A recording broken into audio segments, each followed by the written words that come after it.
you go through the cognitive content dictionary, you're going to see where the word that we're working on becomes a signal word.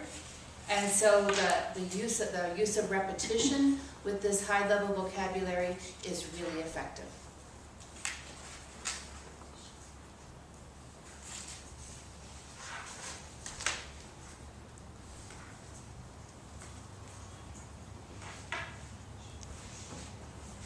It also works as a great formative assessment of vocabulary, as you'll see in a minute.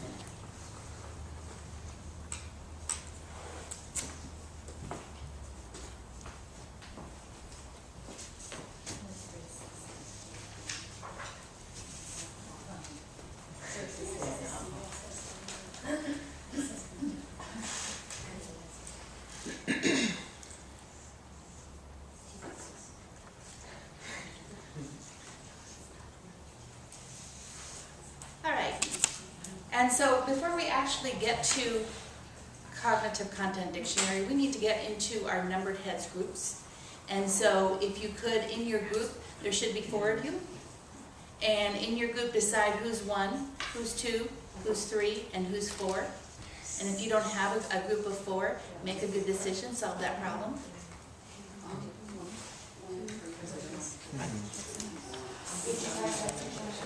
New word today. Our new word is metacognition. Say that with me, metacognition. Metacognition. Say it to the ceiling. Metacognition. Say it to the window. Metacognition. Say it to your elbow. Metacognition. Say it to your partner. Metacognition. Excellent job. How many students have heard of the word metacognition? Raise your hand if you've heard of the word metacognition.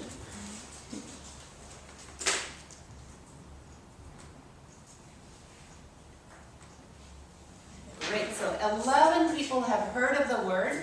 Who has not heard of the word metacognition? I know there was a few people who did not raise their hand. Never. One, excellent. So one person has not heard of it.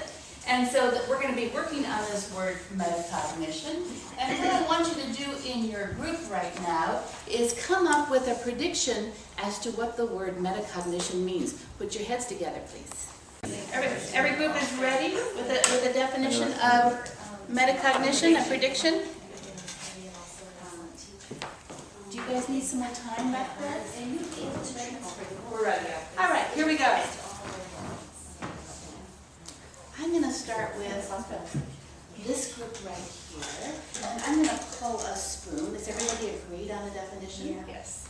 And I should have been going around and checking with each group to make sure that they had a prediction. And so I'm going to pull spoon number 3. Who's number 3? Oh, I am. Hey, what's your prediction of what the word metacognition means? And what did? Go ahead.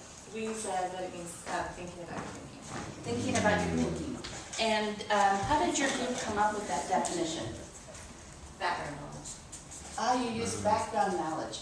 And did you work together as a team? We did. Excellent job. Thinking.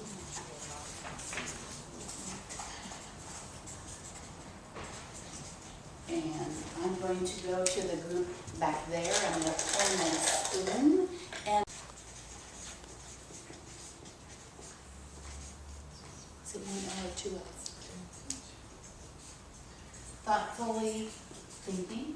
And how did your group come up with that prediction? We use both our background knowledge and the root word. Excellent job. Did your group work together as a team? Great. All right. I'm going to stop there. But you would go through, you would ask each team, pull the spoon. You write down exactly what the speaker says. The spoon that you pulled. All right. And so you write down all the predictions, and now this word metacognition becomes your signal word for the day. So every time you move to a new task, every time students line up, anytime you move to do something different, you're going to use metacognition as your signal word. So students, when I give you the signal word, this is what we're going to do. I'm going to say metacognition. You're going to say metacognition. Say it with me. Metacognition. And this is what we're going to do. Thinking about your thinking. Let's practice that. Metacognition. I say it first and then you say it. Here we go. Metacognition. Metacognition. Thinking About your thinking.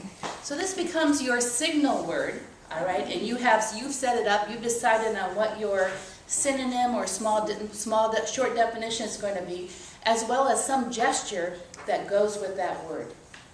So they are going to hear this word throughout the day, many, many times. And they're going to do it with the gesture and with the short definition or synonym if possible. All right? That's the first day.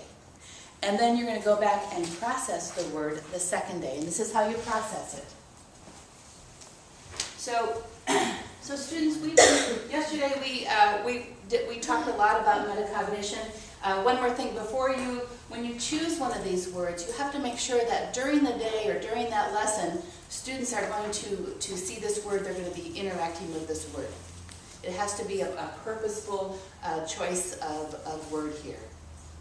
And so students, we looked at metacognition yesterday, we came up with some predictions, and now we're going to talk about the final meaning of the word metacognition.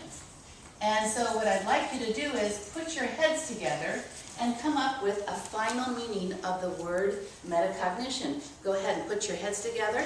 That short definition, they've seen it in some lesson, and so they've had lots of interaction with that word. Most times they come up, most groups end up using the short definition you've given when it's the signal word. Just about always groups come up with the correct definition. And so you would be pulling spoons. You go through on each of the groups. You just put a check mark when a group has come up with the final meaning. You don't write down the definition of the final meaning of what they say. And so for each group, you go through it. You ask them what is their final meaning, and you ask them, how did your group come up with that answer?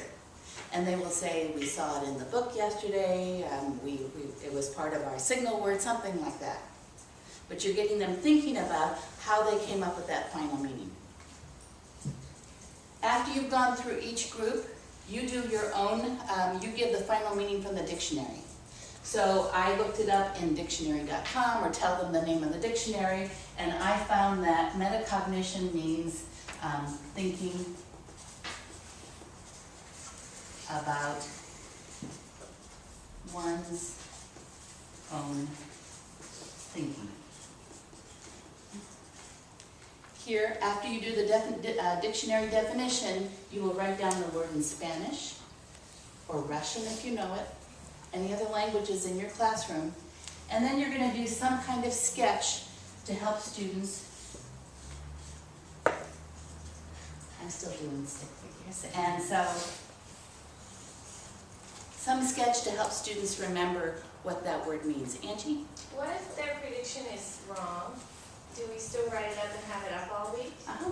Okay. Yep, absolutely. You write down exactly what they say. This is an opportunity too, though, if they're not getting the final meaning and you go around and nobody's really getting it right on, you might keep that word for another day and introduce them to it in more context until they can really understand what that word means. So this is your assessment of whether or not they understand that word.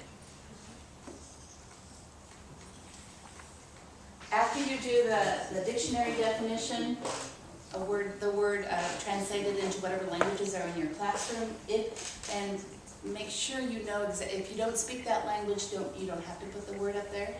Only if you feel really confident that you have the correct word, and then some kind of sketch. And I know that I don't like sketching, and I know that some teachers have gone online and they'll pull something off the internet, and I think that's okay. And have some kind of non-linguistic representation up there. From there, you do the word study. And so metacognition, meta is a prefix, and it means,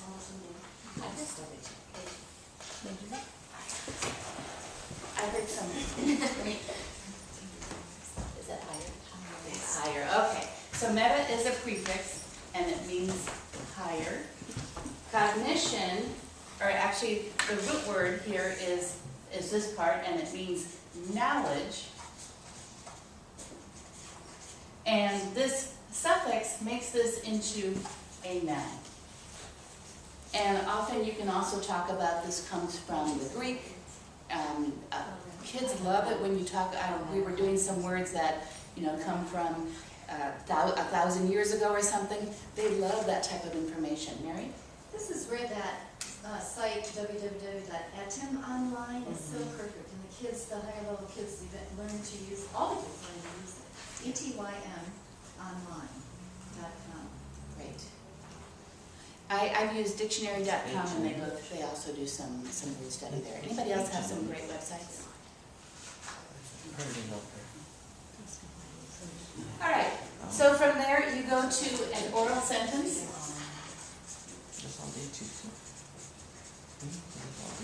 and you give the first example. You give students a sentence using the target word.